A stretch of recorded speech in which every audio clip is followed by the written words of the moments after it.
Hello and welcome to another edition of Bombers Blitz on the College Football Mafia Network. I'm your host, Nathan Bomber Brown. Tonight we will be talking college football. Wow, surprise, surprise, right? World politics is too polarizing. Um, History, I'd love to do a history show, but unfortunately, not a lot of people are into history like I am, so that doesn't really work. I love literature. We could talk literature, but again, um, I think more people want to know when the next Marvel movie's coming out than really care about literature at all. So I appreciate everybody being here tonight to talk football. Um, I do have two guests tonight. Uh, the first one, I want to make sure everybody get everybody's name right. He goes by NCAA Settlement on Twitter. His name is Austin Vinny, and he's starting a program. He's trying to help athletes take their NIL, their rights, and everything that comes with them, and assist them in either, I guess you can sell those rights or you can reassign them. Maybe they take additional support and they get help. I don't know. But all these things, Austin's going to go through, and he's going to be here in about 10 minutes or so. Yeah, we'll take a few minutes, kind of go over what his program is, and slowly as he continues to build this ability to support college athletes and what they can do to monetize their rights, I think that's really important. And I'm a big fan of giving athletes as much coverage as they can get, financial, legal, all that stuff. So we'll talk to Austin, and that should be a good few minutes. I hope if you guys have any questions during that interview, feel free to ask them. Certainly, you can also send him a message on Twitter, and he'll answer those questions as well. And then in an hour, we will be talking to Raphael Esparza. His Twitter is VSI Doc Sports. Sorry, yeah, VSI Doc Sports, and he's going to give us some uh, insight into how the betting lines are done.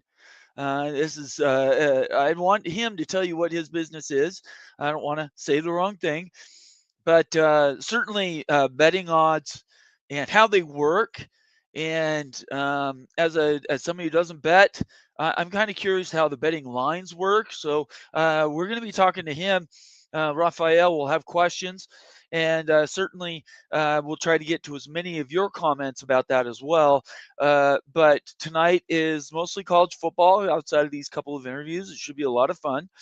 And I appreciate you being here tonight. Right out the gate, we got a $5 super chat from Sergeant Pickles. The rule is I read all super chats. So if you want your comment to be read in the next however long the show goes, you can wait for me to mark it, and I'll try to get to it if I can.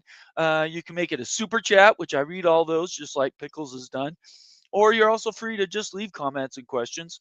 You guys can talk in the comments together, and certainly you'll learn more in my comment section in our shows than you would on pretty much anywhere else you're going to go, because the viewers I have are, I think, the best out there. They're very educated. They try to stay up on the news, and um, so there's rivalry banner and all that fun stuff in it. But certainly don't hesitate to ask questions if you guys have them. Sergeant Pickles, also a member and somebody who contributes around here. We really appreciate Pickles. $5 super chat. Good evening from the new Casa del Pickles. You got a new house. Excellent, Pickles. That's awesome. 5 acres of paradise in the shadow of Mount Rainier. I know exactly where he's at. It's Apple Cup week. Gonna smoke some dogs. Cougs. Sorry. Smoke some cougs. I apologize. My eye jumped ahead to go dogs. That's University of Washington Huskies. And it's certainly blood on blood this week in Washington.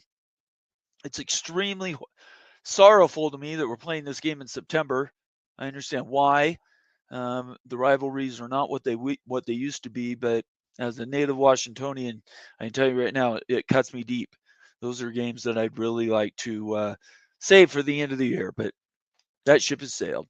So thank you very much, Pickles. Congrats on your new house, and yeah, get on Twitter and share some pictures. Let everybody know what it looks like and everything. Um, But we appreciate you coming on tonight, and thanks for being here.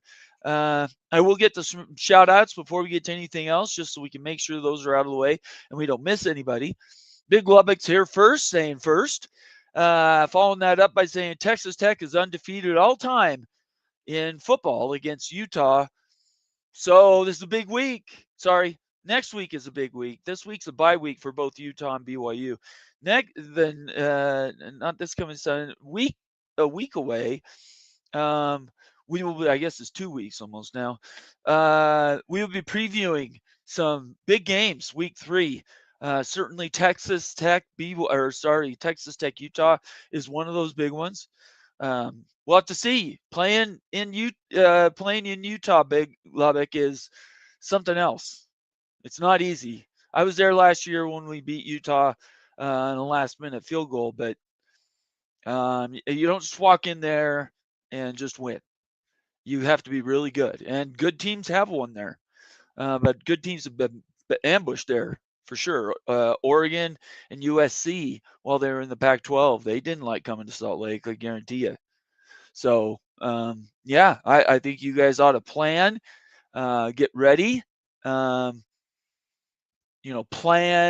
to. I guess Utah plays New Mexico or Wyoming this week. Is that right? I'm sorry. Did I have that wrong? I thought Utah and BYU had the same bye week, so I guess I'm sorry about that. If they play Wyoming this week, boy, it's not a trip I'd want to have before I come back and play Texas Tech, your first Big 12 game of the year. Yeah, but going to Wyoming is not easy to win there either. Not for different reasons. It's not necessarily because the team's uber great. It's for different reasons that you don't want to travel to Wyoming. Anyway, it's good to see you, Lubbock. Thank you very much for being here tonight. Sean says, hi, guys. Good to see you, Sean. Appreciate you. Daniel Gygax in the house saying hi, everyone. Thank you, Daniel. Appreciate you, brother. Sean says Tech and Utah is going to be a physical game. It's tough to pick up a win at Rice Eccles Stadium. Yep, Sean's got it right. It is difficult. Yep. Jeff Jorgensen, go BYU. Good to have you, Jeff. Thanks for being here, man. I appreciate you. Consider becoming a member of the College Football Mafia family by going to the main page on YouTube and hitting the join buttons right in the middle of the screen and become a new member. We got a member video coming out this week. Moen is doing it. Give me 1 second. I can possibly tell you what that topic is. No, that's not where it's at. It is right here, I think. It says Moen Confidential. Everything big, B1G in Texas. So they'll be going out. That's a members only video. Big Ten, are they going to take schools out of Texas? I don't know. But Moen tries to break down the ones that he thinks are the most likely candidates if they do decide to go that direction. Argraw, good to have you here, man. Argraw says for all the hate Utah gets, they might be the ones to carry the conference. Maybe. They haven't beat anybody either, just so everybody knows. UCLA and Stanford are both bad teams. Both of them were beaten by BYU and Utah. They both thumped the heck out of a FCS opponent. Maybe Utah played a division school. I can't remember who they played, but the bottom line is they haven't played very good teams, either one of them. So we'll see. The difference is it's a junior quarterback running the offense at Utah. BYU's got a true freshman, so it's going to take some time. But yeah, Utah's looking good. If you have a good enough defense, in my opinion, you can scheme around some of the stuff that Utah's doing on offense from a defensive standpoint. But you have to have the horses. And one thing that Utah has in their advantage is they have fantastic offensive line. Defensive line's good too, but their offensive line is amazing. Argar also says, also interested in how sports betting works. I'm a personal finance teacher and absolutely hate it, but it's still interesting to see how it works. Yeah, stick around, Argar. We'll ask questions. Raphael's excited to be here, so hopefully we can get share some time with him, and it'll be a lot of fun. And then Daniel says, Argar, it's Colorado. That's the big TV ratings hit. Yeah, I mean, viewers follow teams that win. Colorado's got to win more games than just the random opponent here or there. They don't have the easiest schedule. So Colorado's definitely got a chance. I'm not saying that Colorado won't do it, can't do it, anything like that. I'm just saying if they're going to win, they need to start pretty quick. Pretty quick. All right, let's go to the top 25 rankings. I will bring this up. All right, these are the AP top 25 rankings. Let's quickly run through these as we're waiting. We're waiting for Austin to show up. Okay, so Ohio State's 2-0, number one. I think that's a good thing. Penn State's number two. They haven't played each other, so we're not sure. Oh, and there is Austin, right on time. How are you doing? Good. How are you, sir? I'm doing okay. Oh, sorry. Let me. I picked the wrong thing. There we go. Um, so tell everybody kind of what you're doing and how you use Sure. your Twitter handle and how you're trying to build these things for these athletes that aren't quite sure what they're supposed to do with their NIL rights. Sure. So for the past year and a half, um, you know, I've been posting on X under the handle NCAA Settlement Reporter, trying to give people information about this historic settlement Right. that started out as a class action lawsuit filed by current and former student athletes against the NCAA. And they were basically asserting that the NCAA violated antitrust law by not allowing them to monetize their name, image, and likeness, their Right. NIL. Right.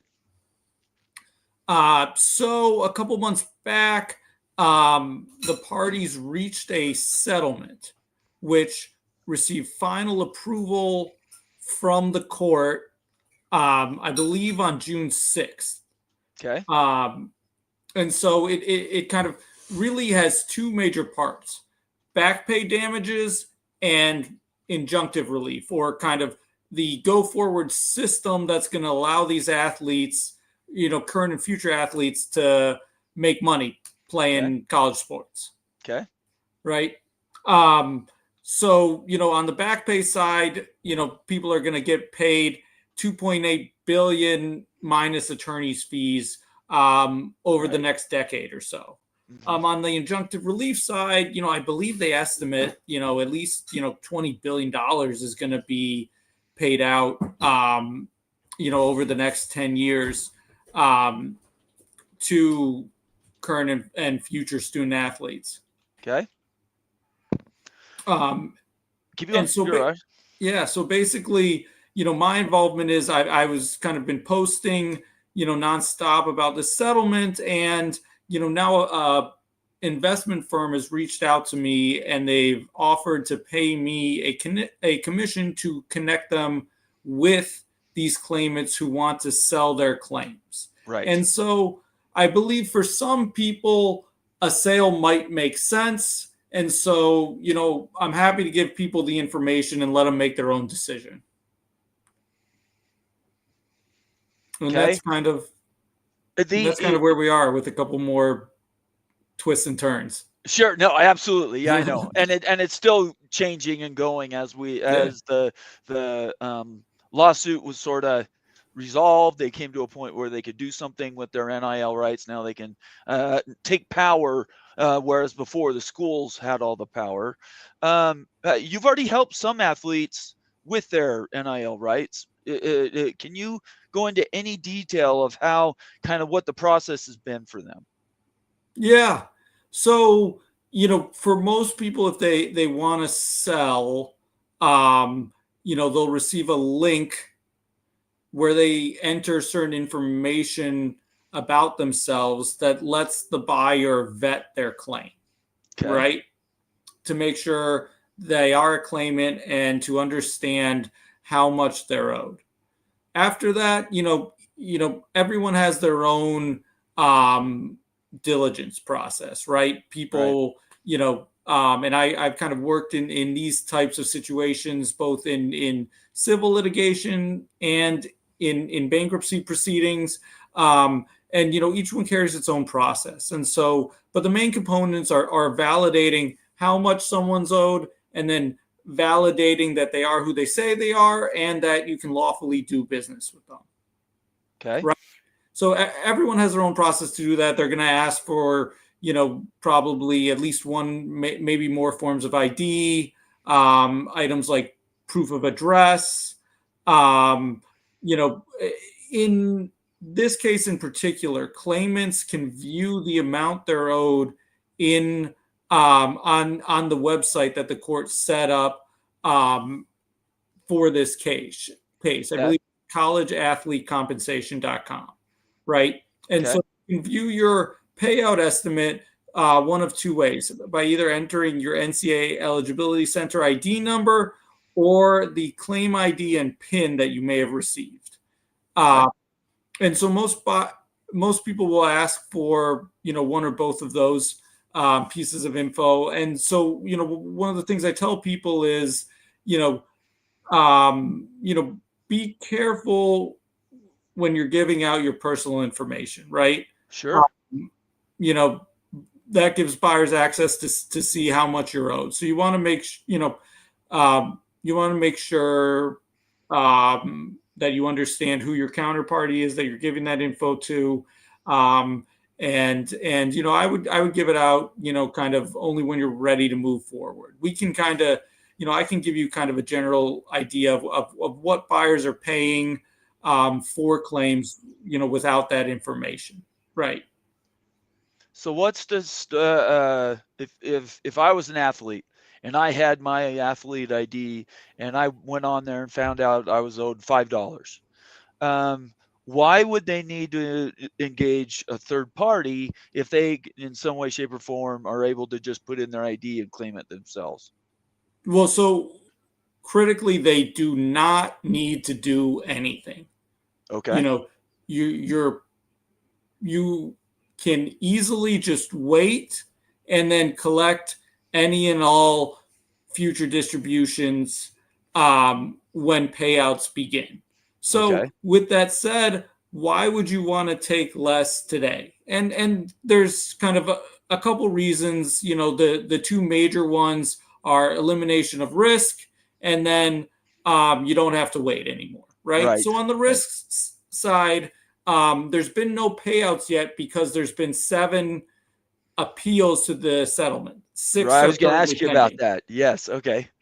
So, if you look at paragraph 18 of the settlement agreement, it stipulates that no payouts will be made to the damaged settlement classes until all appeals are exhausted, right? Wow. So you've got to risk that the appeals reduce or negate your settlement payments, right? And you're not going to get anything until they're all resolved, and they have to be resolved favorably, right? Right. So, if you don't want to deal with that risk, a sale might be a good option for you. Additionally, and one point that I don't think's getting talked about a lot is, you're going to get paid over a decade. Wow. And so, and so basically how the funding mechanism in the settlement works is each year they're going to deposit 10% of your payout into an escrow account, right? And then if and when all appeals are resolved, they're going to start making those distributions, right, to you. And so, the NCAA has a great business right now. They're paying part of it. Schools are paying a portion of the funds, but what do these guys look like 5 years down the line? I don't think anyone knows. Could there be a solvency issue or some issue that means that these guys can't make the payouts that they've stipulated to? I think it's a risk. I would tend to agree with you. It's kind of like those when you win a judgment settlement, and there's companies that will buy that judgment settlement from you, give you money up front. You don't have to worry about the money anymore. You've got it in your pocket, and now it's on the settlement people to do the collecting, right? If and when those Yeah, distributions come. exactly. Yeah. Okay. Yeah, All very right. similarly. Um, Um, sorry. Go ahead. yeah, and then also, even if you get the payouts as they're stipulated, a lot of people don't want to wait, over 10 years to get their money or Yeah. wait I 10 mean, years to that's get a their money. long time. I thought it was going to be like 3 years or something. Yeah. So, I'd say those are the two major reasons why people want to sell today. Okay. I think that's a very reasonable. I like the idea you described about risk. You do you want to carry that risk, or would you just rather cash a check, go on with your lives? And to me, that appeals, right? Because I don't like chasing down. I can't even imagine chasing down a judgment over the period of years just to Yeah. eventually get a payout after 10 years. That seems pretty. That doesn't sound like a good deal to me. Yeah. Then if you've got a claim floating around, then somebody might be making you an offer soon. Very good. All right. So, is there anything else you want to tell about kind of what you're going to be doing? So, you had talked about we want to set up some spaces where you can answer questions. People can contact you on Twitter, these type of things. Is there anything you want to make sure people understand about what you're doing before we sort of let you go and we get on to this next thing? Sure. I think that's really it. I'm always here to answer questions, whether you Sure. want to sell or not. Happy to just kind of give you my take. And I'm not an attorney, and every piece of advice I say comes with a million disclaimers. But, I'm happy to kind of give you how I see it. Right. And, Right. and, Absolutely. yeah, I believe we're going to do a Twitter Spaces on Friday, and hopefully that'll be pretty educational. And so yeah, people can reach out to me on Twitter or via email at Austin at ncaclaimsettlement.com. So Let's see here. Let me just put that on here really quick for just a minute while people can see it. So you want them to be able to send you an email too, is that right? yeah, whichever Okay, they so prefer. let me put that on here so people can see it. You said Austin at And NCAA claimsettlement.com. NCAA claim settlement. Claim settlement. Excellent. .com. Let me put that back up there so people can see it. So they can reach it at NCAA Settlement on Twitter. He answers questions all the time. We talk very frequently, and he's very clear and concise. You have any questions, he will try to get the information he can to you. And then he's provided his email there too. It's Austin at NCAAClaimSettlement.com. Don't hesitate to reach out to him. And Twitter Spaces on Friday. Awesome. Excited about Okay. it. All right. There you go. All right. Appreciate Thanks it, for Austin. having It's great me. to see you. You bet. Anytime. We'll talk to you later. All right. Okay. Later. See you later. Bye-bye. Austin, I love it. Thank you for being here, Austin. That was a lot of that was very informative. We've had people come on the show and talk about the settlement. I've talked about it in abstract for years now. It is a question. If you're an athlete, do you want your money now? At some reduced rate. I have a general idea of what that percentage would be, but I would recommend you ask Austin and go through his experience since he's done 40 or 50 of these. Or, do you want to wait? Do you want to wait for the protracted lawsuits? Do you want to essentially say if and when I get that money, I'll use it for a down payment on a house in some future time? I don't know. If I'm a teenager, I'm early 20s, and I'm not married, I don't have kids, I probably want the money right now. Hell, if I am married and I had kids, maybe I want even more because you need to live your life today, right? So, yeah, I don't know. That's definitely a good question. So look him up. Austin at NCAAclaimsettlement.com is his email address, and on Twitter at NCAA Settlement.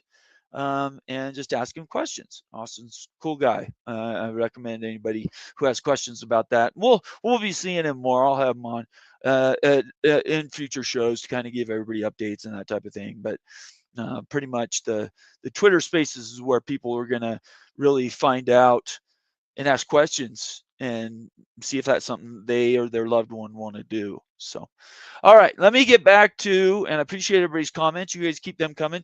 If you want, I guess I'm almost a half hour into the show. If you want your comment to be read tonight, I'll have to be a super chat. I have another guest at 7. And he's going to talk about odds, betting odds, and I don't know. I don't want to put words in his mouth. I want him to describe himself. But I know this. He knows the data that goes in to how Las Vegas does their calculations for betting and kind of the what the plus minuses mean and what it says about your team. That's more where I'm interested in it. Because Vegas doesn't bet on sports to lose money. So we're gonna talk about that at 7. So that's 24 minutes away. Anyway, let me get back to this top 25. Okay, so Ohio State, Penn State, yeah, I don't know. LSU definitely I have as my number 3. Oregon played well. Now, Oklahoma State is kind of like a baby puppy right now. They did not look like they could defend themselves at all. And it begs the question, is Oregon just that good or is Oklahoma just that bad? And as with most things, it's somewhere in the middle. It's somewhere in the middle. Oregon is that good. Oklahoma is that bad. How do they get back together? And what does that look like moving forward? So Oregon number 4, I think this top 4, you could swap them almost any way, shape, or form, and you'd be pretty good. I do have Miami at 5. Georgia at 6. We don't know what Georgia is, in my opinion. We don't know what Georgia is. It's going to take some time to get through some games. And then we will sort out what Georgia is in the future. But Georgia's there. Texas, who lost to Ohio State, is still in the top 7. Let's talk more about more schools like that. Notre Dame, this shows Notre Dame's 0-1. That's not true. What is AP doing here? Okay. Is this what is this, week 3? I don't get this. Maybe they're saying for the week. Did Notre Dame lose? Notre Dame hasn't lost, have they? I don't remember them losing. Illinois is playing to be the new Indiana this year. This year's Indiana. They're 2-0. I don't have Illinois in my top 10. Whatever. I think we're going to find out as I have this event that happened today with this one particular AP voter. The AP votes are just jokes, everybody. It's been like this since the 70s. People in the East do not watch West Coast games. They don't care. If you're in the Southeast Conference, you do not care if a BYU wins. You simply have no interest in it. You don't even care if USC wins because they haven't been good for several years now. If you're a Southeastern Conference polar, you live in Chattanooga, you're going to go to bed. You still no reason to get up. And then Sunday morning, you say, I'm going to go watch college football reruns. No, you're going to go to the highlights. You're going to see maybe a 2-minute compilation off of ESPN. Indiana's not in the top 10. Let's just keep going. This is where I start to lose it. Now, Florida State, I think, is real good. I would have Florida State ahead of Illinois, certainly. South Carolina is better than both of them, in my opinion. Notre Dame did lose one game. That's why they're 0-1. Okay. I would not have Notre Dame in my top 10. Yeah. They didn't play last week, I guess. They had a double bye week? No, they lost to Notre Dame. So they didn't play week 0, and they did play week 1. They did not play week 2, so they're 0-1. That's how it works. Miami took them to school. So, Illinois, South Carolina, I have my top 10. Clemson, again, Yeah, they lost. They lost to an excellent LSU team. Are they number 12? Oklahoma is better than probably South Carolina and Clemson and Florida State and Illinois. I would put Oklahoma in my top 10 before I'd have Clemson at 12. Iowa State's 3-0. They should be where Illinois is. Tennessee's 2-0, and I think it's a soft 2-0. Said that at the beginning of the year. Texas A&M, whatever. They're Texas A&M. Go out and win something, Texas A&M. You'll get a lot more people paying attention to you, I promise you. That's not a knock on Texas A&M. That's a knock on history. You see this, Tennessee went up 7 spots. Oklahoma went up 5 spots. SEC bias coming in here a little bit too. Ole Miss went up 3 spots, and I'm okay with Ole Miss being up 3 spots. I don't have a problem with that. South Florida beat Florida. South Florida beat Florida. And they're up to number 18. Florida, did they drop all the way out? Yeah, they did. That's good.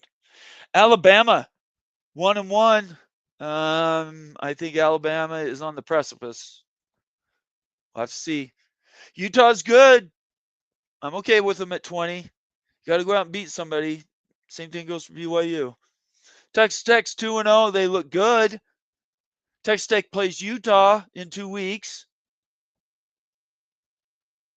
We will find out about both those teams that week. Indiana's 2-0. Okay. Michigan's 1-1. Michigan went down 8 spots. They looked at times not bad against Oklahoma. Oklahoma's a better team than Michigan is, but Michigan's playing a true freshman quarterback. And I'll touch on that. I'll circle back to the true freshman quarterback thing in just a second. So Michigan at 23. Okay, whatever. Auburn 2-0. That's soft in my opinion. And Missouri, who beat Kansas, a Kansas team that had a chance and should have probably won that game. Well, I don't know. They lost by 11. Maybe it's not should have. They could have won the game. Maybe by the middle of the fourth quarter, it was over at that point. But during the middle of the game, they look good. So Kansas, losing is not great for the Big 12. Arizona State lost. Not in the top 25. I told everybody Arizona State was going to lose. And I'm an ASU fan. I like ASU. I just don't. I think they're taking a step back this year.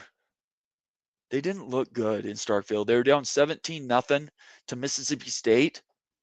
Mississippi State's arguably the worst team in the Southeastern Conference. We'll have to see. Maybe Mississippi State's better than everybody thinks. I don't know. Receiving votes: Arizona State, BYU, Georgia Tech, Florida, blah, blah, blah, blah, blah. We go down. Baylor got 7. Tulane at 9. So what we're seeing is a lot of SMU lost. Louisville lost. TCU 58. I think we're in Southern Cal at 64. Maybe that one's kind of a screwed up one too, because Southern Cal has looked good at times this season. So we'll have to see. The season is sort of let it play out, right? But there's one particular voter. Let me see how I can find this chick. I don't have to go to her video. There we go. Here she is. Haley Sawyer. Came out today. There was a quote when she's trying to explain why University of South Florida was behind Florida on her vote. It was because Florida beat USF. That did not happen, everybody. Florida did not beat University of Southern Florida. So this is her vote. The top of the vote's not really hard to make. Texas at number 3. What's going on there? I have no idea. Texas is, oh boy. LSU, Clemson at number 5. Sure, why not? Losses don't matter. There are all these. Something was termed last year the good loss. Now we're dealing with good losses. Georgia, too far. Miami, too far down. Notre Dame, I still don't think is supposed to be in the top 10, but that's a brand paying for you there. Oregon 2-0. They should be way up high, as we just discussed. Florida State, okay. Alabama at 11. Come on now. This Alabama team could lose 4 or 5 games this year. Arizona State at 12 after a loss. What are we doing? Illinois 2-0. South Carolina at 14. That's a joke. They should be in the top 10. Michigan, Florida, who got beat by University of South Florida, who, by the way, is not bad. University of South Florida is not a bad team. They could be really good. They could go to the playoff this year if they play really well. But come on, Florida looked bad. Bad. SMU lost, whatever. Oklahoma at 18 is an absolute joke. Kansas State's 1-2, everybody. And they just lost to Army. And they should have lost the week before. They were down like 20 points or something and came back and won that game. She has them at 1-2. Texas A&M 2-0, fine. Indiana, fine. Ole Miss, okay, whatever. Iowa State's 3-0, and she has Iowa State and Texas Tech, and then Tennessee at 2-0. So what are we doing here, everybody? What are we doing? What are we doing? Why are we still at a point where somebody, and again, I'm not making this up. This is Haley Sawyer's vote. I will post the link that shows her quote. She's actually recorded on a Zoom call saying her vote doesn't really matter because all the votes even themselves out. In my opinion, somebody who cares this little about what college football is doesn't deserve a vote. And I cannot understand how she got a vote. What is the process to getting a vote? People have had votes forever that don't even watch the games. They just vote off the Sunday newspaper, and yet there is no accountability. The only accountability is now that you can actually see what their votes are. And this is cool, by the way. I didn't know you could do this until right now. This idea that you can see people's votes. But that doesn't make them accountable. It just makes them ridiculable. We just make fun of her. She might be a fantastic sports person. I don't know. Don't know anything about her. I'm going off of what I'm seeing on his vote. That's it. And this shows disrespect for the rest of college football. It does. Absolute disrespect. So we've got 20 minutes before my next guest. I want to talk about this. I want you guys to explain to me why this is no big deal. Tell me why a throwaway vote from a throwaway voters poll that is one of how many people? There's not even 200 people voted in this thing. I don't even know how many people voted in this thing because it's become so ridiculous. We shouldn't have votes till October.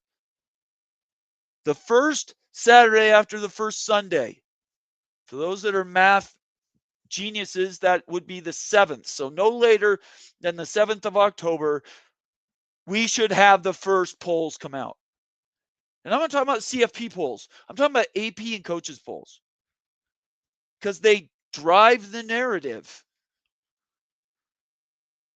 Look, I'm a Big 12 guy. Kansas State at 1-2 at 19 is absolutely ridiculous. They could be 0-3. That's how bad those games have gone for Kansas State. Florida lost to South Florida. South Florida is nowhere to be found, and yet Florida looked bad, everybody. Napier could get run by the end of the year. They may win 3 or 4 games this year. Now, I will say this. Last year I said the same thing, and they rallied. And they won the next 6 out of 7 or 5 out of 6, and he kept his job. But this team did not look good at all. SMU did not look good. when they lost. Trying to see Arizona State. I watched a goodly portion of that game. I turned it off in the fourth quarter. Arizona State. Boy. So let's talk about it. You guys tell me, am I completely sideways in this poll thing? Does it not matter to you guys? Do you guys not care? I would be shocked if you guys don't care what the voting is on this tonight. I'd be shocked. So put your comments in the comment section really quick. Let me quickly bump what I am going to do next, which is break down the poll. Give me 1 second here. I have to get the right link. Here we go. Nope, that's not the right link. I apologize. Where is it? Where is it? Where is it? Is this it? Moen put it in. Moen always puts it in our team chat, and I, for whatever reason, forgot to post it. There we go. Okay, let's talk college football playoff. Let's talk. I'm just going to do this. Let's talk AP poll. What is AP poll's Twitter? Do you guys know? There it is. AP top 25. Pretty simple voting. All right. There. I just sent this out. See if anybody else wants to come in and talk about it. I have already done shout outs. I did that early in the show, so I will work backwards through comments. I'm going to pick and choose who I pick, who I decide to, which comment I decide to read. If you want your comment to be guaranteed to read, make it a super chat, and I will for sure read it. Sean says, of course we care, but what can anyone do about it? In my opinion, I think what everybody should do is complain, Sean, and not just sit back and just be complacent and accept it. AP Poll has a Twitter page. AP Poll has an email address. Everybody stand up and be counted. Send them an email. Tell them why you think that stuff like this matters. Because the more time that we continue to be complacent and just accept what's going on, the worse it's going to be for us. Because there's money in the AP poll and the coaches poll. I don't think they're leaving in September. Could be wrong, but I don't think that's going to happen. And so these early polls do matter. They drive narrative in week 7, 8, 9. So anyway, Sean, that's why. Jackson Johnson checking in saying, what's up, College Football Mafia Nation? Good to have you here, Jackson. Keep up the good work. I call it Voice of College Football. I appreciate you. Timothy Green says Georgia and Penn State will play in the national championship game this year. That is my opinion. It could be. Could be. I had Clemson playing somebody, and I can't remember who it is, but they may get back there. It's possible. There's some really good teams this year. Let's see here. Yeah, thanks, Daniel. I appreciate you reminding me. Notre Dame lost to Miami. Yep. I just didn't realize they had a bye week 2. That seems kind of crazy. Mr. Sip in the house. Good to have you here, Mr. Sip. Make sure you subscribe, follow us on Twitter, and consider becoming a member of the College Football Mafia family. We appreciate you being here. Mississippi State looked good. Arizona State, you guys beat them. That was what is that? A top 15 win? You guys did a good job. Now you just got to beat some SEC teams. That's where it gets tough. But yeah, you guys played well. Congratulations. Vandy's still unranked. There's only so many SEC teams they can put in the top 25. I don't know what you do with Vanderbilt if you're going to put Clemson, Texas, all these teams with one loss, and you're going to continue to rank them in the top 25. I don't know what you're going to do with that. Vanderbilt's not going to get in again until they go in and they have another top 25 win, which playing in the SEC should not be difficult. They probably have 3 or 4 of those games on their schedule. So I'm going to get away from Haley here. We'll go back to the all voters again so everybody can see actually where everybody voted. All right, let's keep going. Our Gra says that is exactly why we should be in a favor of a playoff and not the AP determining who the champion is. When you don't even know who won, you shouldn't have a vote. Our Gra, you are exactly right. I could not agree more. And yeah, I'm all for getting away from the polls. The committee's stuck though too. So what's the third option? We need something in between, right? Mr. Sip says ASU still wins the Big 12 championship. Could be. It's only one game. I'm not talking about that particular game. I had questions going into that game in the first place. So, but yeah, it absolutely could happen. Fergie checking in, representing the Colorado Buffaloes, valuable member of the College Football Mafia team, and somebody who's become a member of our family here. Congrats to Pickles. Buffs likely to play number 3 QB Ryan Staub. Let's see how Friday works out versus Houston. Let's go Buffs. What happened, Fergie? Did both your quarterbacks get hurt? Or are you guys just not playing your starters against Houston or something? I need context around that, Fergie, because I didn't watch the Colorado game. So leave a comment or send me a DM on Twitter and I'll pick it up. And yeah, I'll repeat that out. But thanks for being here tonight. I appreciate it.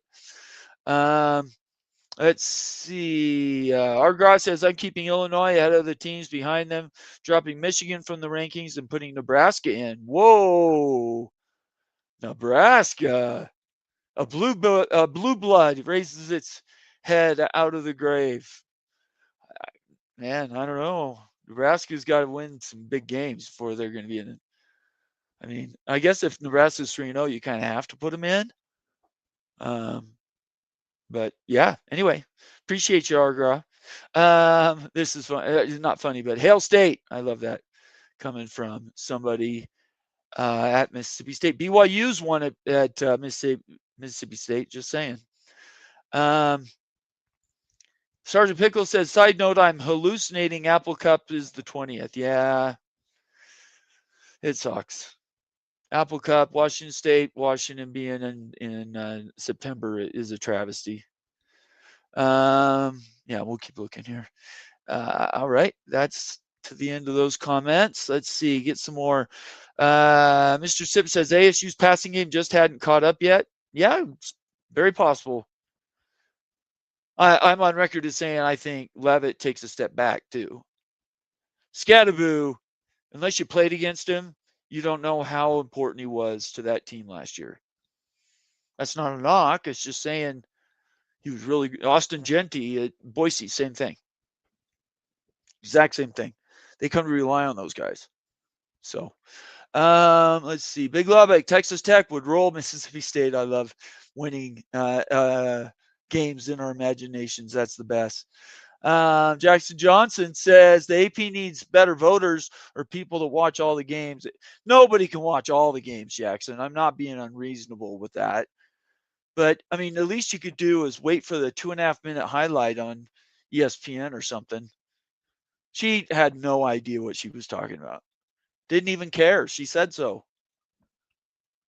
She's like, my vote doesn't really matter. Then give up your vote. That's what I say. If that's your attitude. I just don't know how people get these jobs. Yeah. How do you get a vote in the first place? I want to vote. Baby wants bling. Good to have you here again, man. They need to abolish the AP. Yeah, I'm not saying that. I'm just saying, just don't do it in September. Wait for 4 or 5 games to go by. If you play week 0, you got to buy. It'll be 4 games. Let's see these teams in the top 25 that are 4-0 or 3-1 before you start putting in 1 and 2 teams. So, anyway, we'll keep going here. Timothy Green says, hello, Jackson Johnson. Mississippi says ASU rebounds. Okay, very good. All right, so you guys don't have any other comments about the top 25? That's fine. I'm not making you talk about them. I thought you guys would be everybody's a little mellow on this Tuesday. I noticed that on Twitter too. People really laid back. Nobody's really up in arms about anything. That makes for a boring day for me. I like when people are raging. Sean says, Jackson, do you think the SEC teams will keep their out-of-conference rivalries with them going to 9 games? I hope they do. Rivalries are what give us the passion we have for college football. Facts. Sean is spot on. Jackson replied saying, yes, but unfortunately we want to see Miami, Florida, or Clemson, UGA on a twice-a-decades basis. But don't be surprised if the ACC goes to 9 conference games. They will. They will. They absolutely will. It's just timing. I don't know why they haven't done it already, but the ACC has to go to 9 games if everybody else is doing it. We'll find out when it comes to do the next year's schedule, certainly. Let's see here. Baby Wants Blink says, go Noles. I'm all for that. Go Florida State. Let's win some ball games. Get you back up there. Big Lubbock says, Texas Tech should be ranked ahead of Utah. It doesn't really matter, Lubbock. You guys are going to play, and then you'll sort it out on the field. It's okay. Don't worry about it. It's all good. It's all good. Just relax. Don't be too upset. This bye week isn't going to do anybody any favors if Texas Tech is off, like BYU. Utah plays Wyoming. And, we'll have to see what comes out of that game. If Utah wins convincingly against Wyoming, yes, definitely they will continue to climb in the top 25. Greg Flugar checking in after his show he had on early this evening. College football peek around the corner. Greg Flugar says, Nathan, who's going to win week 4? Texas Tech versus Utah. I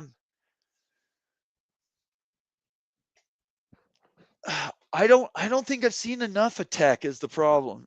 Utah is what Utah is. They have an option quarterback, a guy who's extremely efficient with the ball. I don't know. He's going to be stretching the field quite a bit. Maybe he will. Right now, it's all his legs and his elusive, how elusive he is, Greg. So it's at Utah. So right now, I'd probably give the edge to Utah. But Utah plays Wyoming this week. So we'll see. If Utah comes out of there maybe a little banged up, or Wyoming tries, does some really cool defense to try to slow Utah's quarterback down, Devin Dampier, then we'll see. If Utah wins convincingly, they'll be favored probably more than a touchdown against Texas Tech. Texas Tech is good. Are they that good? We won't know until the game's over, unfortunately. But thanks for asking. I appreciate it. It's great to see you. I hope your show's going well. We haven't talked for a bit, so I'm glad you popped in tonight. Thank you very much. Baby Wants Playing says FSU and Clemson have veto power on going to 9 games. Very, very true. All right. As I have led up to this, we've invited Raphael Esparza. Do I have that right? Esparza. Esparza, okay. And we have connected talking about kind of how the numbers work for betting and the strategy around giving lines for college football games. I don't want to really speak for what you do. So you just want to introduce yourself and kind of tell everybody what you're really passionate about. What is the thing you work on every day when it comes to college football? Well, I've been in this industry for almost 30 years. I've been working for Doc Sports for 20. I worked in Vegas sports books for almost 15 Super Bowls. We call them Super Bowls, not years, because there's no such thing as years. Once the Super Bowl is over, the new year begins. So I did that. I've been doing odds globally and for U.S. books, doing a lot of consulting work for them. So like I said, I've been doing a lot of stuff in this industry for a very, very long time. Again, I worked for Doc Sports for 20 years. Give clients what I think is going to happen throughout the games and prop bets and stuff like that. So I look at it totally different if you look at other handicappers that we have at Doc Sports, because I am an odds guy. I worked in Vegas. I still do odds for casinos. I was head odds maker at one of the biggest global books during the pandemic. Wow. Stuff like that. So I've seen what comes in behind the window and in front of the window. So I think it gives me a little bit deeper edge because I can pick up a phone and pretty much call any book and say, hey, you know what's the action? What are you guys getting right now? What are you expecting on this number? What are you expecting on the closing number and stuff like that? So I have a lot of good connections in this industry because I'm still in this industry. Absolutely, yeah. No, I've had people many times come on the show and say they don't understand how you come up with 6.5 to win or a 54.5 over under. Can you explain just the basics of how those numbers actually mean something to bettors on these games? Well, it's everyone thinks it's a big computer that spits out numbers. Most likely for the beginning number, the opening, and the total, it comes from myself, or guys like myself, or guys that we call odds makers. And then throughout the day, they're trading that number. So if we open up at 6.5 and all of a sudden it moved to 7, that's just telling you as a viewer that someone just made a significant bet on that 6.5 and they moved it to 7, or they're getting a lot of action on that bet. And now they have to move it to 7 to try to get the other side of the action because that's what. But at the end of the day, we don't care who wins and losses. Right. I'm speaking perhaps as an odds maker. We don't care who wins as long as we get 50% action on both sides. We're going to have a winning day. Does that happen all the time? No, it doesn't because there's a lot of sharp bettors out there. There's a lot of big bettors that are out there that can get you lopsided and quickly. So you have to really adjust it and know your bettors. That's pretty much the significance. So when we have a number that's 6.5, you got to look at it. Okay, if the home team usually anywhere between 3 to 4 points, depending on who they're playing. Now, Right. this week we have a lot of lopsided numbers just because what we saw last week. Besides Oregon and Oklahoma State, that was just Eesh. pure hatred on that game Wow. right there. But normally close games, like we'll take Georgia and Tennessee, it is a close game. There is some injuries involving. That's why the number has flip-flopped a little bit on the downside just because of the injuries. But we usually try to make a number knowing what the bettor is going to do right away. And that's why we have 5, 6 days before the game kicks off so we can balance that attack. That makes complete sense, and I think it's something that you don't even have to be a bettor to appreciate what the lines represent. I mean, when people are in office pools every week, people are talking to their buddies. Hey, do you think your team's going to be better than my team in a given weekend?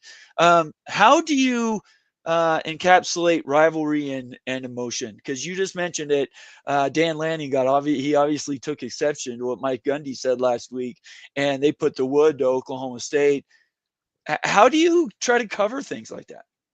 We look at it like some teams who want to put the pedal to the metal just to try to maybe move up in rankings or the shock and awe effect. Before a couple of years ago, we didn't have to really do that because some stupid computer, BCS, was spitting out horrible rankings and all that. Now it's totally different. So style points really do matter. And I just think Oregon looked at the same thing. No one's talking about Oregon in the Big Ten. They're all want to talk about Ohio State, Penn State, but their three first games are the same games I watch in my street with watching kids play. Really, Villanova this week, Penn State, what are you doing? But we have to look at games like that, and I think that's why you see point spreads such big lopsided for the first couple of weeks, and then when rivalry week and conference play gets into action, then you start getting the closer numbers, the better games. But yeah, rivalry week's big. Well, yes, face it, me and you both know it's not that many big rivalries anymore because of alignment. Yeah. Yeah, it sucks. It definitely sucks. I miss those things. You just said something that gave me PTSD flashbacks, though. The idea that style points matter. As a BYU fan in the 70s and 80s, that absolutely ate at me every year because style points was not something that Lavelle Edwards generally got Nope. into. So how do you penalize like Kalani Sitake? Does not normally score 69 points on No. an opponent. He normally keeps it 24 against Stanford. It was like a gentleman's agreement, right? He doesn't want to go out there and really put the wood to Stanford. They have relationships, and they don't want to embarrass them. At the same time, people voting that only see the score line at the end of the day, or maybe just a couple of highlights, it affects them, right? So, do you build those in? Do you give Kalani Sitake a little grace that he doesn't generally do that?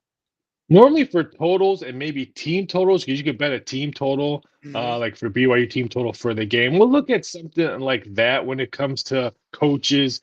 But at the same time, I look at coaches like, what are you doing? This is a totally different era. You have NIL, you have the transfer portal. Right. You don't think a kid wants to, okay, maybe BYU was on his radar to go to transfer portal and he sees, oh, wait, this guy led up just because he's good friends with this head coach. I want to go to Right. a coach that's hungry that wants to put up an Oregon Yeah. lopsided number or an Alabama lopsided UN Monroe number that we saw last week. So just like I don't understand Clemson. I don't understand what Debo's doing. Not going to the transfer portal, NIL. His said, oh, we want to groom these guys to man. Well, what happened when you played LSU?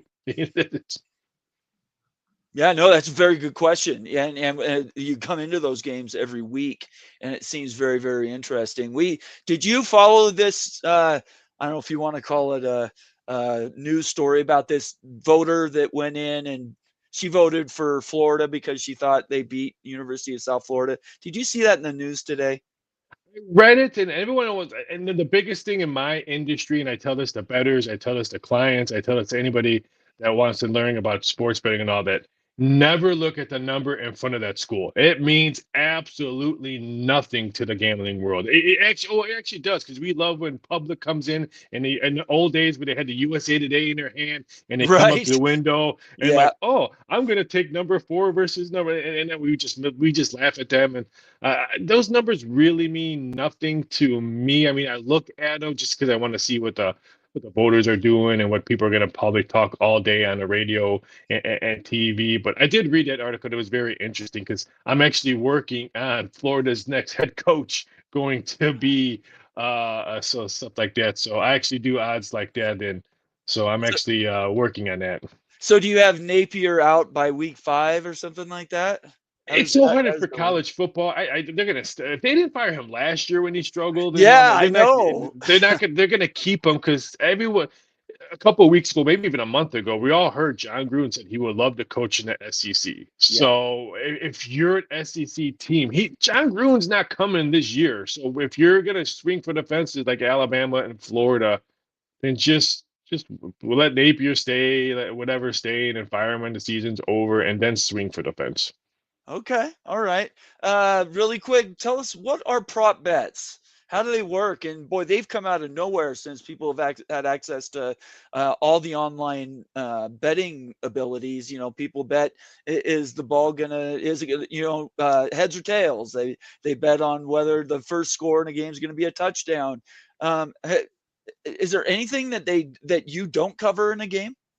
I pretty much cover everything, and that guy in the reader just checked right. He wants to know if Fleck is listed as the Gators' potential head coach. He's on the list. I'll tell you that. But I haven't finished the odds, so viewer, he's on the list. But I love chats and other shows I do and stuff like that because they help me do my job. A lot of stuff that I forget. I do a weekly show with Jonathan Coachman, who used to do ESPN and work for WWE and stuff like that. So I learned so much from the chat. So thank you, chat, for that one. But yes, Fleck is on there. But prop bets, I remember I've been doing media for almost 25 plus years, and I was on the air on ESPN where I couldn't say the word point spread, I couldn't say the I word remember over those under. days. Yeah, And so Jimmy the now, Greek gets run for doing yeah, Sunday night football. Sorry, Sunday afternoon football. Yeah, I remember. But now it's totally different. They want to know the most craziest prop bet that I can do on college, pro, Sure. anything and everything. But college football, some states won't let you do player prop bets anymore in college football. So Oh, it's pretty hard. okay. But like prop bet is like first field goal, longest field goal with a quarter. In college football, now that we can't name names, they'll put what quarterback throw an interception and stuff like that. Those are considered prop bets. And those are considered before prop bets, I would say are anywhere between 15 to 20% of the betting action at the window. Now it's just blown up. Some books tell me some days they have more prop action than they have game action Oh my and stuff goodness. like that. So it's completely crazy. That's why I always tell people everyone kind of knows me as the prop guy since I do a lot of betting prop bets for entertainment, political, sports, everything, and you can name and stuff like that. Right. As long as there's props out there, I think I'm going to have a job for the rest for the rest of my because Yeah, just like I said, there's probably. so many different things that you can do, and I can't stop. I have to backtrack. I can't stop looking at your BYU hat. My twin brother's oldest boy, he's a big volleyball player, just left BYU's campus over the weekend. He Oh, went to the Stanford game. BYU's on his top 2 list of playing volleyball. for you guys. Volleyball's a He's fantastic sport at Yep. BYU. So Yeah, if yeah, he's they there, absolutely love it. if he's there, his name is Cole Esparza. He's 6'7". The coaches love him because they think he's still growing. But I can't stop because Right. the reason why I said that because he's face chat me when he was there. He's like, Uncle Rafe, I'm gonna buy you a BYU T-shirt. I'm like, okay, do make sure you do so. And I think he showed me that white one. That's why I can't stop looking at your white head. It's just All funny. right. Well, I'm all for it, man. I like when everybody turns around and repeats BYU back to me. So I think that's great. Good luck to him. I mean, that it's tough anymore. Or did they offer him any NIL money or anything? I'm just curious about volleyball. I don't think they did because Okay. it's funny how I know so many rules about college football because again it does my job for the Right. NIL and Of transfer course. portal. They're BYU is one of the schools that didn't go with the program where college football gets most of the money. They opted out of that rule. So what they had to do, they had to get rid of 2 scholarships and then I think work around stuff like that. So I know I don't think he's getting any. I could be wrong. I don't get in my brother's kids' business like Oh, that. sure. No, I was just But curious. I was just yeah, curious. but but they're really high on him. And like I said, I used to go to BYU campus all the time when I was watch the UNLV Rebels play basketball and football when I was stuff like this. So. Yeah, UNLV. That's a good brand. You guys are winning. I mean, at the end of the day, Boise State's vulnerable this year. I wasn't high on Boise State. In week 1, I don't know why everyone bet Boise State over South Florida. Boise State always struggles in week 1. Don't forget they lost to Oregon a couple years ago. 2 years ago, they Right. lost back-to-back games. Washington was one of them. They always struggle in the beginning of the season. So I don't understand why. But then, wow, South Florida goes to Florida in the swamp Yeah. and beats them. But me and you can go to the swamp and beat the Gators. Right now, yeah. The swamp is like Jerry's World in Dallas for the Cowboys. That's fun. That's a good analogy. I like that. Yes. Yes, And everyone wins there. if you're not sure what that is, just go to the Netflix biopic on the Dallas Cowboys. Okay, so do you have any for this weekend that you want to give everybody? And if you like what you're going to do here, I think we could, make this a little feature every week. We could do 5 or 10 minutes every week. Yeah, But do you have a couple that you want to, if you'll say them now, people can write them down. And then if you'll send me a DM on Twitter, then I can put them and send those out. Let's say keep an eye out for this USC Purdue matchup. USC goes to Purdue. They go to West Lafayette, which is very rare to see a USC Trojan football team go to Indiana and play football. They're just coming out a butt whooping. They did that in Georgia Southern. So now they have to play a mediocre game at West Lafayette Purdue. The number's a little bit tad high at 21, but I think we're going to see scoring in this one. I do like the over at 59. I think Purdue will be able to put some points on the board, just like Georgia Southern was able to put some points on the board in Southern California. Wow, that's saying something because Purdue's, arguably one of the worst programs, and not from a program perspective, but their team hasn't been winning a lot the last several years. So, who else then? If you're picking the over with USC, are there any other feature games? I'm going to take the best football team in the state of Louisiana. And no, it's not LSU Tigers. No, it's not the What? New Orleans Saints. It's the Tulane Green Wave. They've been the best team in the state of Louisiana. Don't forget, they beat USC in that bowl game a They couple of did. years ago. And Yep. now they're at home playing Duke. Maybe I would take Duke if they were playing basketball, but Tulane at home, I'll lay the -1 with the Green Wave on this one. Some books have pick 'em. But I think by kickoff, we're probably going to see 1.5, maybe 2. I know Duke's a better football team lately, but I really like this Tulane team. As long as they don't ask Rutzliff to throw a seam pass or a fade, they're going to win a lot of Oh ball yeah, I games. forgot about That's you. all I'm Yeah, saying. I didn't pick that guy. I totally forgot about it. I didn't pick that game because of the quarterback you guys used to have Yeah, there. he can't. He can't. The kids have got all heart, right? Jake Rutzliff is who we're talking about, but he cannot throw a fade pass and he can't throw a seam route. So that's why our tight ends disappeared for a year and a half here at BYU, which isn't great. Anything else you want to get out? I think those are the only one. I mean, besides college, I think there's some of the only ones. Like I said, this is a step back because now conference play is getting there. I really wanted to play Right. Georgia and Tennessee, but the injuries coming in, so I'm just going to sit back. LSU, Florida, there was another one. I was hoping if Florida would have won that game. They would have come in with a little bit of momentum, maybe take the plus points with LSU. But now the way they played against South Florida, I want nothing to do with the Right. Gators. Because don't forget, LSU struggled last week with La Tech. They only put up what 30 less than 30 points against La Yes, they Tech. did. Steve, it's not like La Tech was playing lights out SEC defense. So, I was looking to play Florida, but I can't believe they let a stinker to the South Bulls. That's the way it goes. South Florida is going to be good this year. I think I people guess. will have to find out what they do at Miami. Miami might embarrass them, but certainly they've come to play this year. I appreciate it, Raphael. It's nice to meet you, Raphael Yeah, nice. Esparza. Do you want to tell everybody where they can find your stuff? I see you put your Doc Sports link right there. Just tell everybody kind of a little bit about what you do and what your company is. Yeah, you can find me over at docsports.com. We do a whole bunch of free play videos over there. Release our plays over there for the week and for the weekend. You can find me 5 days a week on most streaming services called Coaching Company. I do a show there at 10 o'clock Eastern Standard Time. You can find me on Twitter at VSI.sports. You can find me on Instagram at Raphael Esparza, TikTok at Raphael Esparza, pretty much anywhere on social media. And if you have any betting questions, not plays, picks, Raphael, what do you think this number is going to be by kickoff? What do you hear about injury reports? Please hook me up on social media. I try to get back as soon as possible because I try to make everyone money. It's not my money. The books, it's not my money. So if you have any questions, concerns, and stuff like that, please hook me up on that. And I'll try to help you as much as possible. I appreciate it. It's very nice to meet you, and we'll do this It's again. nice to meet Okay. you. Yeah, take it easy. I can't wait All to right, do we'll this. see you Fun later. show. Yeah, we'll do it. We'll just set up a every Tuesday night thing. Cool. Take it Okay. easy. Have a great rest of the week. You too. Thank you very much. He's Raphael Esparza at docsports.com. He's come along and he's going to just be helping us explain kind of how these teams are moving forward and what they're trying to do with their scoring lines and how it matters. As a BYU fan, it matters so much, the perception thing. And I kind of made it sound like Kalani pulled off the dogs against Stanford. That's not at all. That's not true at all. Yeah, they kicked 5 field goals. They couldn't score a touchdown. It's very frustrating from BYU's fan perspective. I'm just giving tolerance to Bear Bachmeier, who's the quarterback, true freshman. Just it's going to take him some time to work through so we can get some of these touchdown conversions. But they did score a lot of points.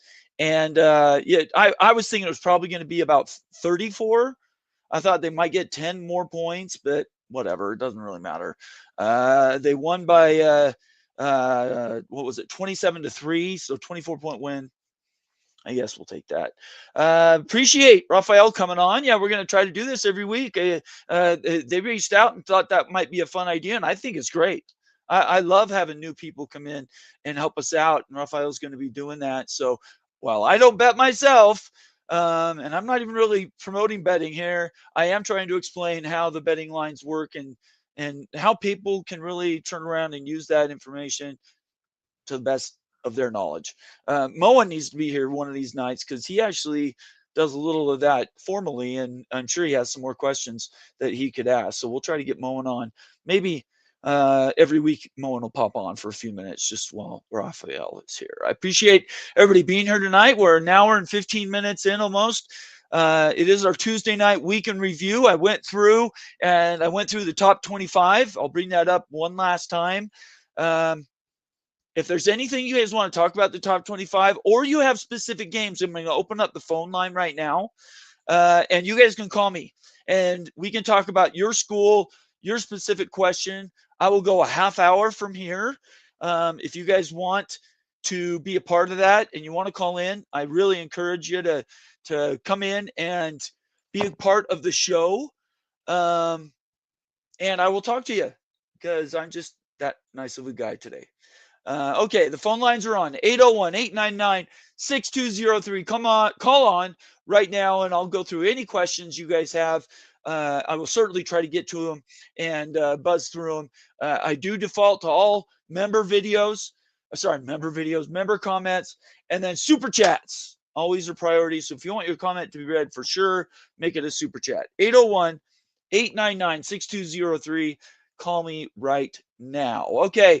Let's see. FFA Fergie saying Fergie, contributor and also a member around here, saying nice interview, Nathan. Killing it with great topics. Mafia rules. Thank you. Thank you so much, Fergie. I appreciate you. Let's see. Sean says BYU hasn't had tight ends that could block and be a good receiver for a passing game.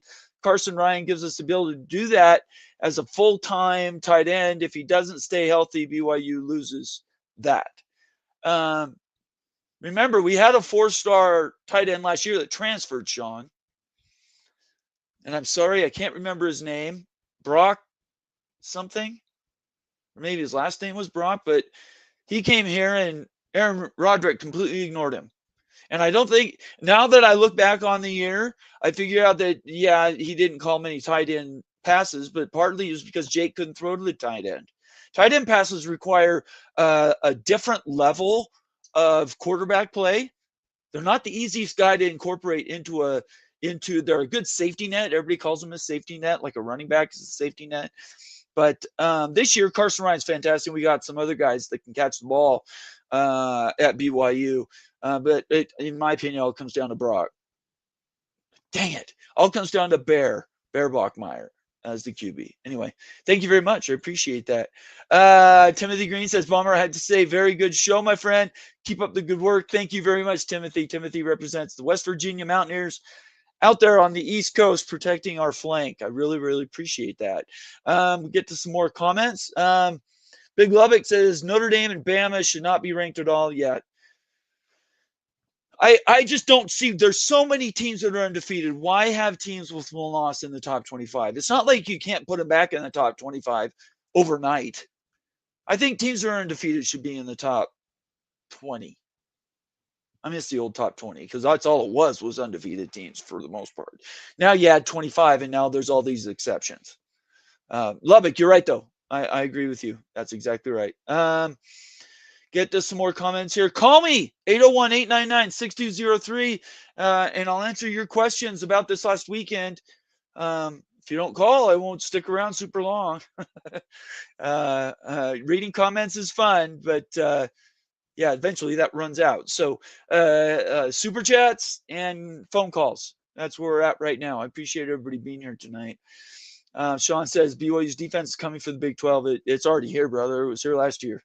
BYU's defense is elite, and it's going to continue to be elite. I do worry. Well, I'm not going to say it out loud. Just we got to enjoy it while we got it. Greg says, oh, this is when Raphael answered the question. Does Raphael Fleck list as one of the Gators' potential new head coach? And then he says no right here. Yeah, PJ Fleck, forever, he keeps winning, Greg, people are going to want him. I mean, it's kind of the two-edged sword, right? You want your coach to be good, but at the same time, there's bigger fish. Bigger fish. Devil Frog, I did cover the All-State deal. Yep. I covered it last week.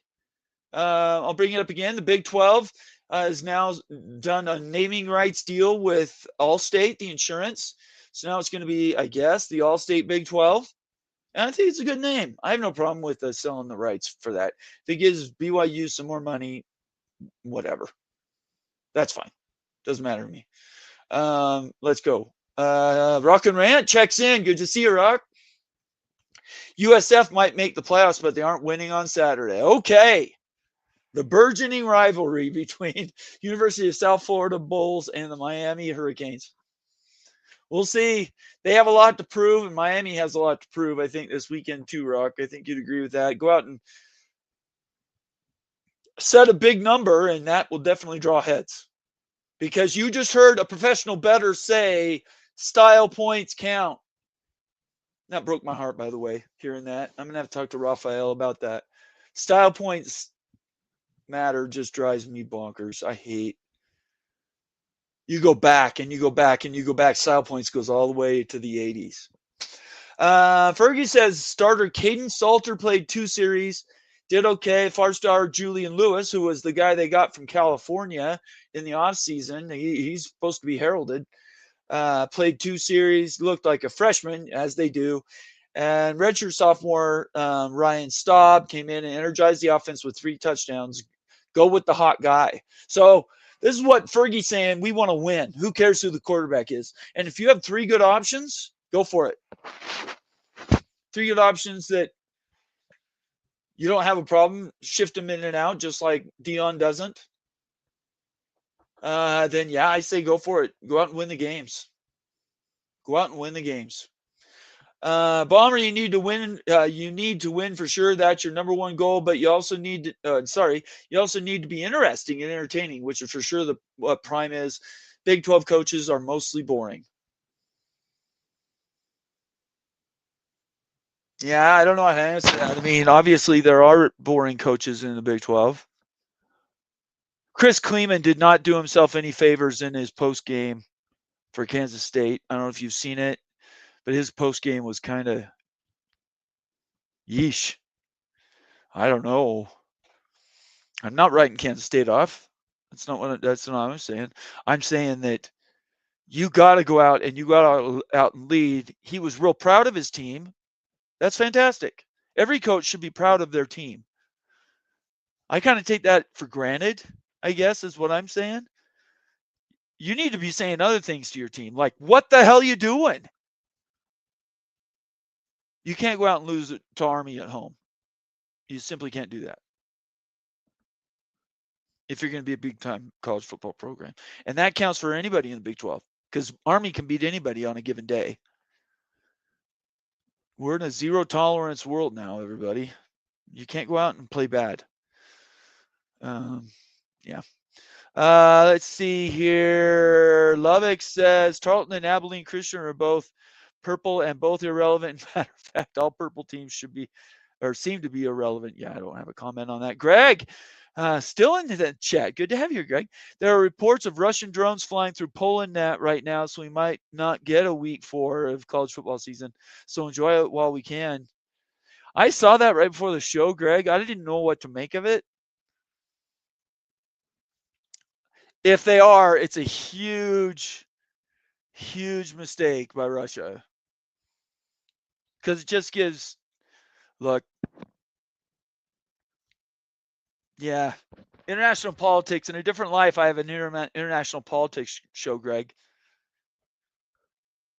I would love that. And people would pay me for my opinion. But yeah, it's too polarizing. I can't do that and sports, so I don't. But yeah, you're right. That's not good. If the report's true and they actually hit things inside Poland, especially if they're military targets, we're going to have it's not good. Let's just say that. It's not good. There's a lot of things that could happen. Let's do a quick reset. We're 20 after 7, so 20 after 9. Not a lot of action. Nobody's calling me, so I think you guys might be all talked out. But 801-899-6203. If we don't get some calls or I don't get some super chats saying you guys really want me to stick around, that's cool. We can wrap Tuesday up and move down the line. But if you want to get your opinion out, and that's what I want to hear is your opinions for sure. Call me 801-899-6203 or send me a super chat. Okay. Yeah, let's get past that. Texas A&M, did they make this top 25? Let me bring this back up again. Oh, I can't. Sorry, I turned it off. Is Texas A&M on it? Yeah, they are. They're 16. Any Texas A&M Aggies in here? Raise your hand if you're Texas A&M Aggie fan. Oh, I see you. I know. We don't have a lot of Texas A&M fans around here. We've got a couple over the years, but what is going on with your cheer team guys there? I just don't get it. I'm all for traditions. I love traditions. Some of that stuff is a little over the edge, if you ask me. Let's keep going with comments. Oh, somebody is calling. All right, let's go.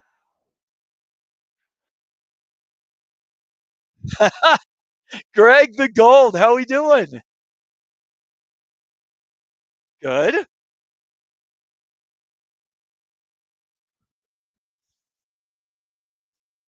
Okay. Okay. Okay. Right. You're okay. Right.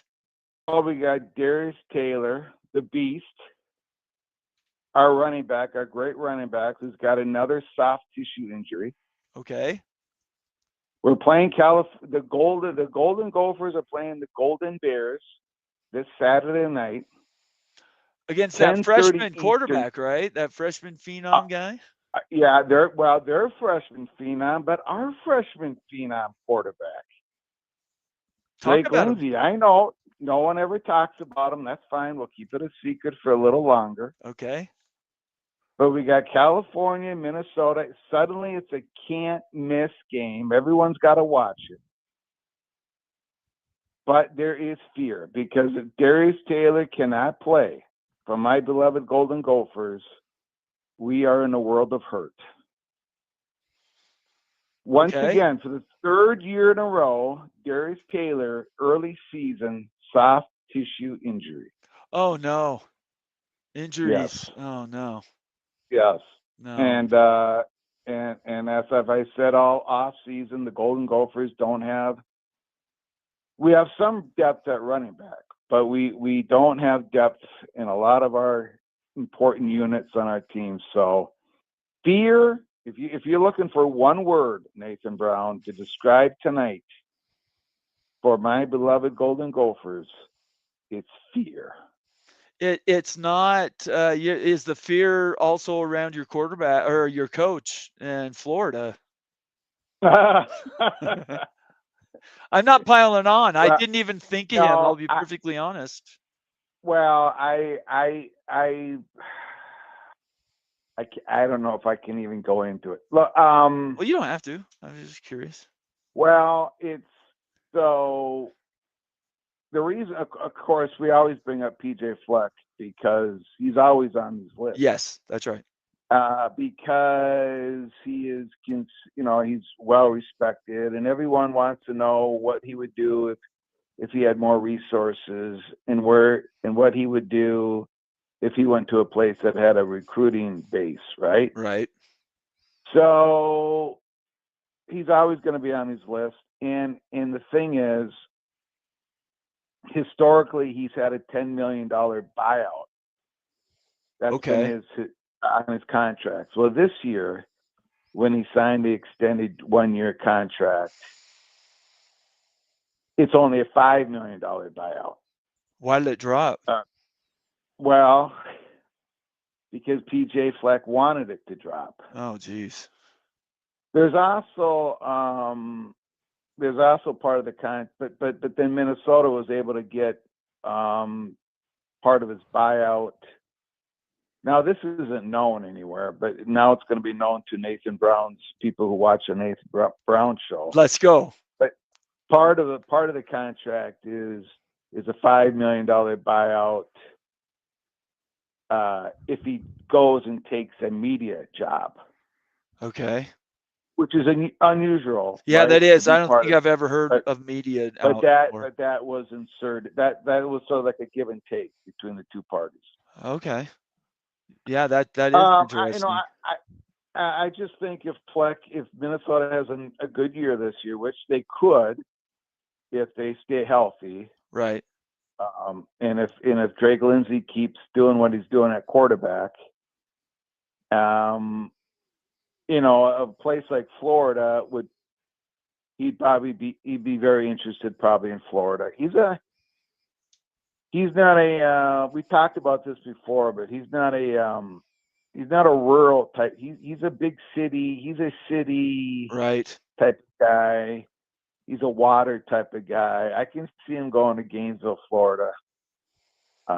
But he may want to stay here. Who knows? But I that's why I asked. Is he on the list? And of course he's going to be on the list because he's just going to be on everyone's list until he either leaves, retires, or takes a media job or whatever. Right. So Hey, let me ask you a question. I brought this up week 1. I haven't talked about it since, but I've wanted to do something around it. Just not sure what the production would look like. But this idea that now true freshman quarterbacks are not only starting but succeeding at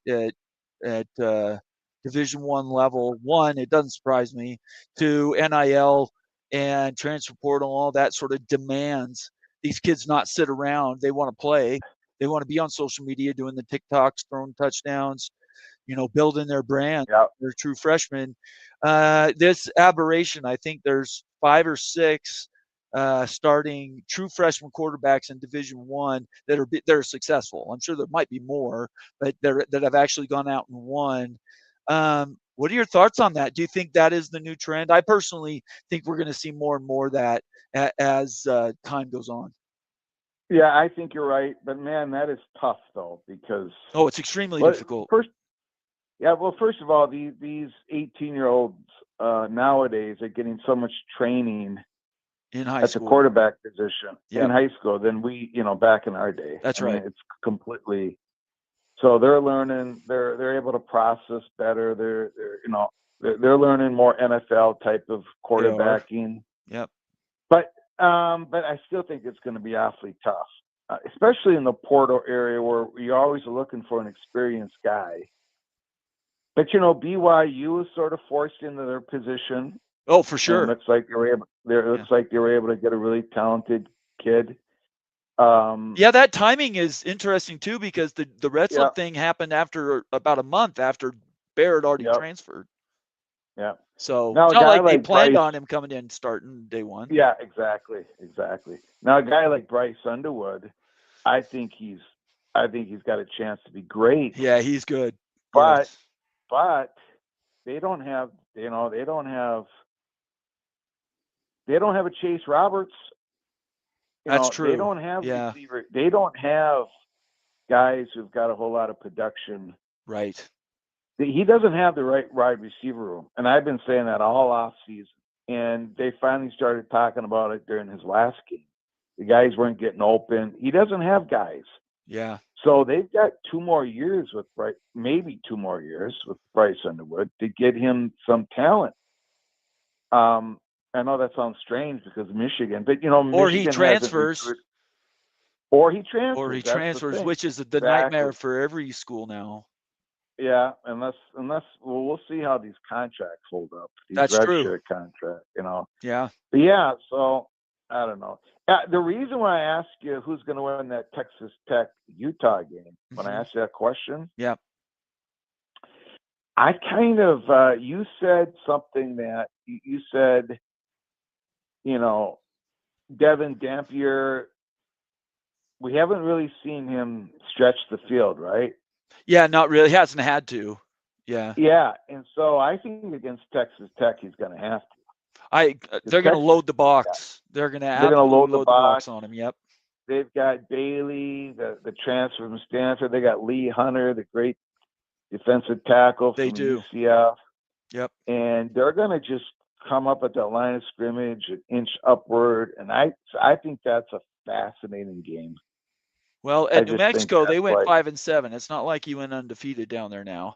And the competition, but his talent on his offensive line was different too. Those guys are big and they can move people. So it's a fascinating matchup. Yeah, it is. I think I still believe the road to the Big 12 title game runs through Provo on October 17th. I think one of those teams makes it to the championship game. Wow. Yeah. Well, I'm not going to give up on Arizona State yet, but that was a tough loss. It's a tough place to play. Yeah. Mississippi State is not now any pushover, right? They've beaten top 10, top 5 teams there before. So yeah. It's just the way they lost at the end. It was ugly. I don't know if that was a blown coverage or what the heck happened, but they battled back. They took the lead. It's just a dramatic difference of like narration of the game. Like if Arizona State would have won that game, we'd all be saying, yeah, that's the heart of a champion, the way they came back, but they lost. So yes. Like, yeah, it does. And it changed the narrative of the Big 12 as well.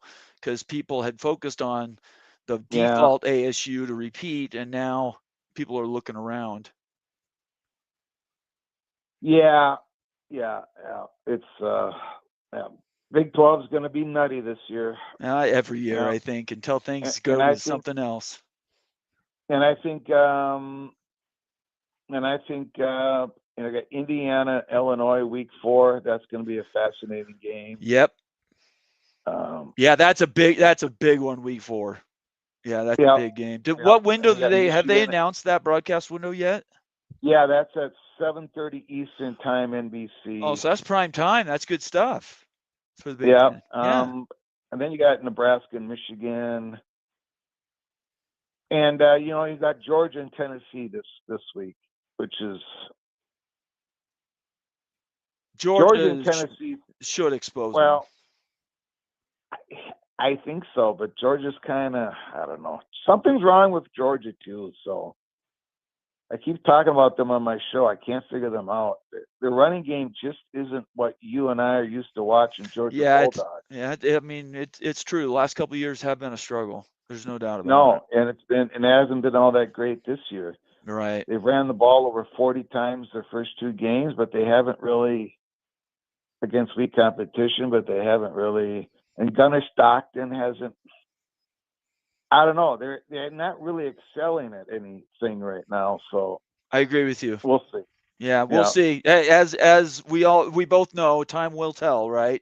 We'll sort this stuff out by week 6, 7. We'll have some things done. Yep. And one last thing before I go. Yeah. As always, go Bama, beat the Badgers. Oh, brother! Wow, that's cold.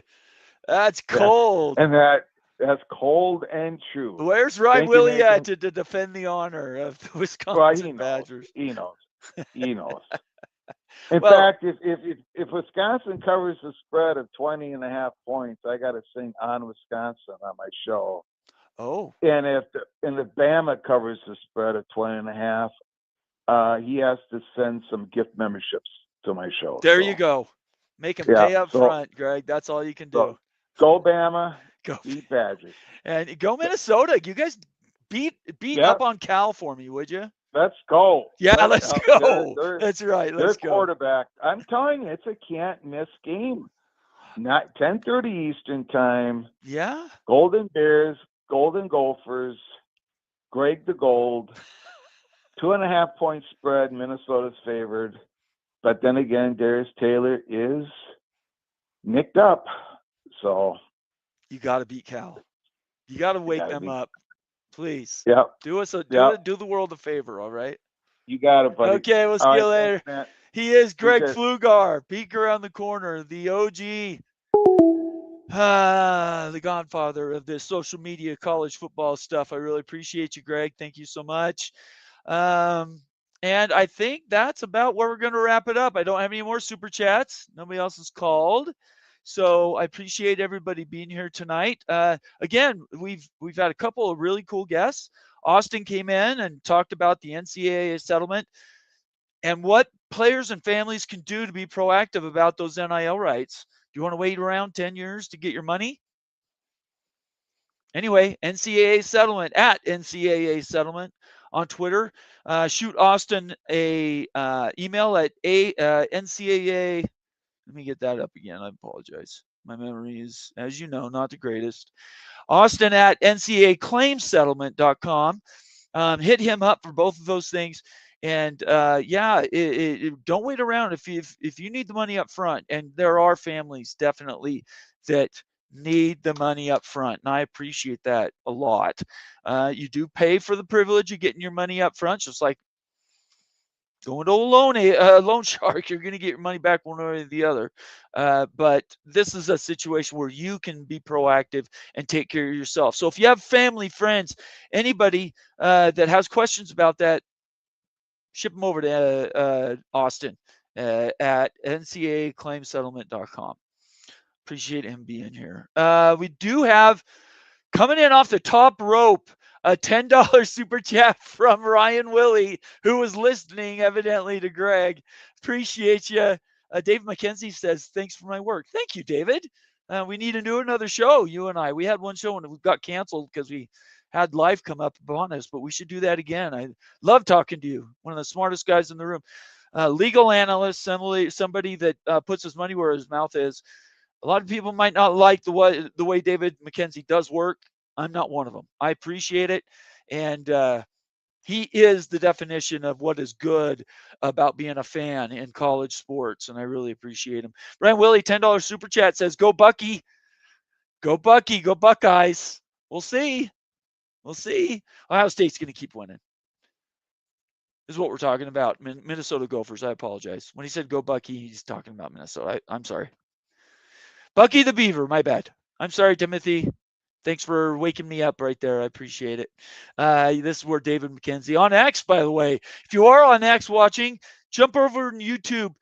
Go to College Football Mafia and hit the subscribe button. Become, a member of what we're doing around here. We really appreciate you.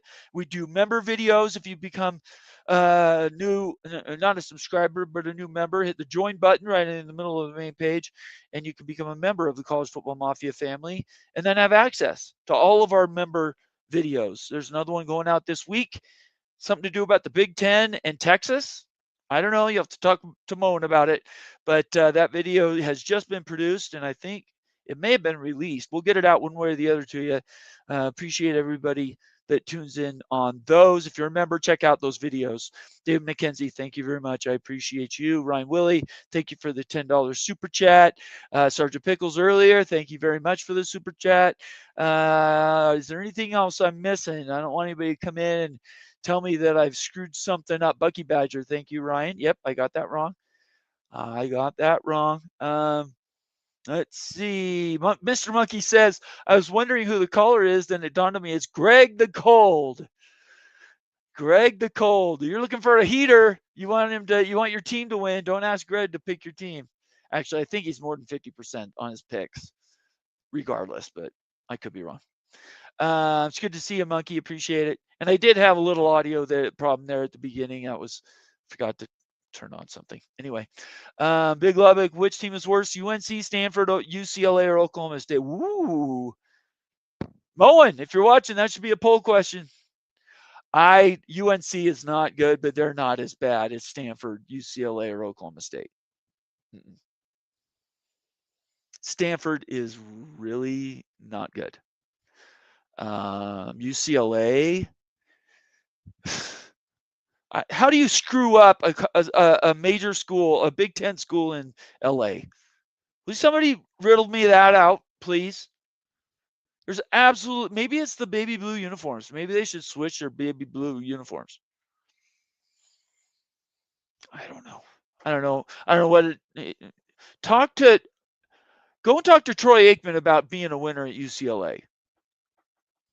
If there's anybody that's pissed that UCLA is bad, it's going to be Troy Aikman. But UCLA losing to UNLV, they looked bad against Utah. Everybody overreacted, said Utah's defense best they've ever seen in their lives. No. If you really watched the game, UCLA was bad. They missed reads. Their defense was terrible. They didn't make any adjustments at halftime. Devin Dampier makes people miss. Fine. It was the rest of the team that weren't making tackles. And Devin, yeah, he's a player, but my goodness. It's not Manning out there. And I'm not talking about Arch. I don't know why people overreact to the UCLA, but they're bad. Yeah, simple way to put that. UCLA is bad. Anything else you guys want to talk about? Almost 2 hours, so I'm going to get out of here. I appreciate everybody joining me tonight. I want to thank Austin for joining me. I want to thank everybody for coming on. We discussed some really cool stuff. I forgot to put up what I'm going to need to look at here to see if I got a DM from. I didn't. Where? Give me 1 second, everybody. Let me check one thing here.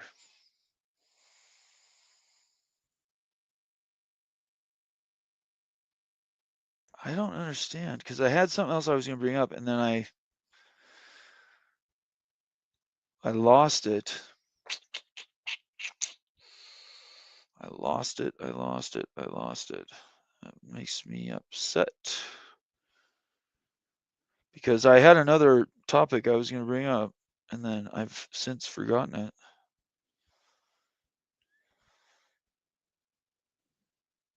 Yeah, I don't know where that went. I'm sorry. I had another topic I was going to bring up, and then I got distracted. And I will have to cover that in a future show. So I'm sorry about that. We did talk betting lines and whatnot. That was a lot of fun. If you want to get back to that part of the show, Raphael Esparza is the one who did it. He is, I guess, odds maker. I forgot to ask him what his title is. He didn't really say specifically, odds maker, bookmaker, but he's the one who's doing the work setting lines on football games. He's one of the, there can't be a whole lot of them that do it. And he's been doing it a long time. People really, really respect the work he does. And he gave some lines. I can't remember what they are, but I would encourage, if you want to see those lines and talk about, he explains actually how everything works in sports betting, certainly in college football. Rewind to the top of the hour. So 1 hour into the show, Raphael had joined about 5 minutes before that, and he answers questions. And then he made some interesting picks. Unfortunately, I don't have a co-pilot, so I'm not great with remembering the picks he made. But I would encourage you, if you have interest in finding out kind of how that stuff works, don't hesitate to look back at the top of the hour show. And he gave some good information. We're going to try to do that once a week, probably Tuesday nights. And it'll be more formal. I'll have him send me those odds, and then we'll display them while he's doing his descriptions. That way everybody can see them. Tonight was sort of the first time we're doing it, so we're doing it off the cuff. But it was a lot of fun, and I really appreciated the time Raphael spent with us. Everybody else, I want you to have a great night. I don't think I've missed any other super chats. I haven't. So you guys have a great night. Look for Moen's member video if you're a member. That'll be in the members library. And we have Big Freaking Friday show on Friday. I can't remember if we're doing a Wednesday or Thursday. So subscribe to this channel, and you'll get those notifications. Turn on those notifications. I forget to tell people that.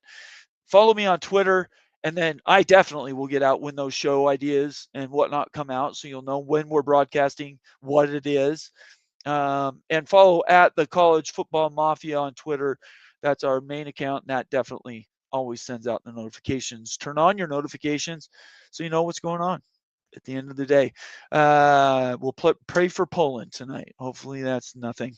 Don't want anybody dying. I don't want anybody dying anywhere. The Ukraine thing, don't get me started. I'm going to stop. That's an itch that I would love to scratch. I'm not going to. Everybody have a great night. Stay out of trouble. I appreciate you. You guys are awesome. And Sean says, freshman quarterback success. I would even add to that, true freshman quarterback success instead of being the exception like it's been this year, it will become the rule. In 3 years, you might have a quarter of the schools competing for the CFP every year that have true freshman starting quarterbacks out of 136. That's how important NIL is. That's how important transfer portal is. Third party donations, all that stuff, that money matters. And the easiest way to do that is, hey, this kid's real good. I want him to start for my team. I'm going to pay money so he goes to my team. Might be just that simple. Thank you, Sean. I appreciate you. Appreciate everybody. Have a great night. We'll talk to you later, and we will see you soon. Peace.